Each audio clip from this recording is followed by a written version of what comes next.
ఇప్పుడు మేమేం చేస్తున్నారని చూసినారా? ఎవరైనా తాటికాయలు కొయ్యాలనుకుంటే సమ్మర్‌లో కోస్తారు. బట్ మా ఊర్లోనైతే చూడండి ఫ్రెండ్స్, చలికాలంలోనే తాటికాయలు కోస్తారు. బట్ అన్ని చెట్లకైతే ఉండవు. కానీ ఈ ఒక్క చెట్టుకి మాత్రమే కోస్తాయి. సంవత్సరానికి 2 సార్లయితే తాటికాయలైతే ఈ చెట్టుకైతే కాస్తాయి భయ్య. మేమైతే అవి కోయడానికే ఇప్పుడైతే గడను అలాగే కత్తిని సిద్ధం చేసుకున్నాం. మీరే అయితే మేమైతే గొల్ల కత్తినైతే ఇక్కడ మా ఊర్లో దీన్ని గొల్ల కత్తి అని అంటారు భయ్య. కర్రకైతే కడుతున్నాను చూడండి. అలా కడితే గ్రిప్ అయితే దొరుకుద్ది. అంటే పైన వీడిపోకుండా ఉంటుంది. అందుకని అలా కడుతున్నా.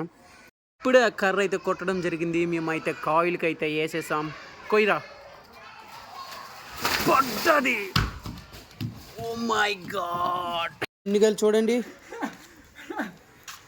సమ్మర్లో కొయ్యాల్సినవన్నీ ఇప్పుడే కోస్తాం. మేమైతే చాలా ఎక్కువగా అయితే ఉన్నాయి.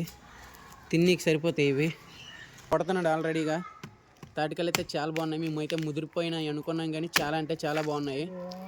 Wow, excellent, mind blowing. ఎవరైనా తింటే కామెంట్ చేయండి. ఈ చలికాలంలో కూడా తాటికాయలు తింటున్నాం చూడండి.